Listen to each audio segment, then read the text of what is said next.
अब public sector बैंकों को कैपिटल सपोर्ट नहीं देगी सरकार। जी हां, मोदी सरकार की अपकमिंग बजट में पब्लिक सेक्टर के बैंकों में पूंजी लगाने का ऐलान करने की संभावना काफी कम है। मीडिया रिपोर्ट्स में दावा किया जा रहा है कि देश के सरकारी बैंकों की फाइनेंशियल हेल्थ पहले से बेहतर हो गई है, जिसके चलते 1 फरवरी 2023 को संसद में पेश होने वाले यूनियन बजट 2023 में केंद्र की मोदी सरकार की तरफ से बैंकों में नई पूंजी डालने का ऐलान नहीं किया जाएगा। चलिए अब इसे डिटेल में समझते हैं। रिपोर्ट्स के मुताबिक बैंकों का कैपिटल एडिक्वेसी रेशियो रेगुलेटरी जरूरत से ज्यादा है। इस समय ये 14% से 20% के बीच चल रहा है। ये बैंक अपने संसाधनों को बढ़ाने में जुटे हुए हैं, साथ ही बाजार से इन्वेस्टमेंट के नाम पर ग्रोथ फंड जोड़ रहे हैं, जिससे इन बैंकों की वित्तीय स्थिति पहले की तुलना में अब काफी अच्छी है। इसके अलावा वो अपनी नॉन कोर एसेट्स की बिक्री का तरीका भी अपना रहे हैं। अगर सरकार के पिछले 5 साल में लगाई गई पूंजी की बात करें तो केंद्र सरकार ने पिछली बार फाइनेंशियल ईयर 2021-22 में इन पब्लिक सेक्टर बैंकों को कैपिटल सपोर्ट दिया था।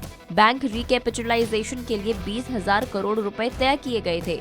मालूम हो कि पिछले 5 फाइनेंशियल ईयर्स यानी 2016-17 से 2020-21 के दौरान सरकार की तरफ से सार्वजनिक बैंकों में 3,10,997 करोड़ रुपए की पूंजी डाली गई थी, जिसमें से 34,997 करोड़ रुपए का इंतजाम बजट आवंटन से किया गया था, जबकि 2.76 लाख करोड़ रुपए इन बैंकों को रिकैपिटलाइजेशन बॉन्ड जारी कर जुटाए गए थे।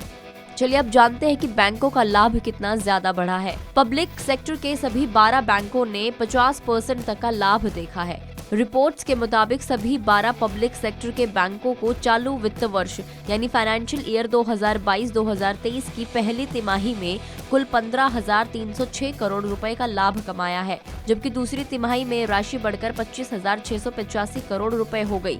अगर एक साल पहले से तुलना करें तो पहली तिमाही में इन बैंकों के लाभ में 9% और दूसरी तिमाही में 50% से ज्यादा का इजाफा हुआ है।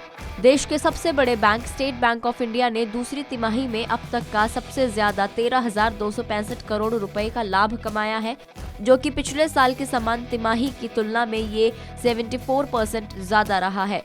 वहीं पब्लिक सेक्टर के बैंकों को करंट फाइनेंशियल ईयर की पहली छमाही में लाभ 32% बढ़कर 40,991 करोड़ रुपए रहा है। फाइनेंशियल ईयर 2021-22 में इन बैंकों का कुल लाभ दोगुना से ज्यादा होकर 66,539 करोड़ रुपए रहा है। कई पब्लिक सेक्टर के बैंकों ने लंबे अंतराल के बाद पिछले फाइनेंशियल ईयर में डिविडेंड की अनाउंसमेंट की थी। SBI समेत कुल 9 बैंकों ने शेयर होल्डर्स के लिए 7,667 करोड़ रुपए के डिविडेंड की अनाउंसमेंट की। देश की पार्लियामेंट में 1 फरवरी 2023 को वित्त मंत्री निर्मला सीतारमण फाइनेंशियल ईयर 2023-2024 का आम बजट पेश करेंगी। ये मोदी सरकार के मौजूदा कार्यकाल का आखिरी पूर्ण बजट होगा। मालूम हो कि अगले साल 2024 में आम चुनाव होने वाले हैं। इस रिपोर्ट में इतना ही। आपको ये रिपोर्ट कैसी लगी हमें कमेंट करके जरूर बताएं। अगर आप इस वीडियो को फेसबुक पर देख रहे हैं तो फेसबुक पेज को लाइक करें और अगर आप हमें यूट्यूब पर देख रहे हैं तो यूट्यूब चैनल को सब्सक्राइब करना ना भूलें।